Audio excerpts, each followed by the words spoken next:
How to turn off data for WhatsApp in iPhone 2025. In this video, what we're going to be doing is we're going to be talking about how you're going to be turning off data for WhatsApp in your iPhone in 2025 in the easiest and most simplest way.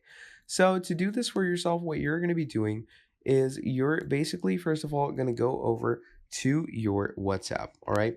Now in our WhatsApp, what we're going to do is we're going to go over to our settings.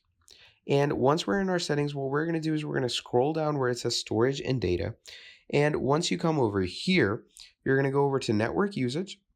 And from here, you can either reset your statistics to, change and clear the cache. Then we can come down here where it says photos, audio, video, and documents. If you have this to Wi-Fi and cellular, just go off to Wi-Fi. And now it's not going to be using your data. And that is how you can turn off data for WhatsApp in iPhone 2025.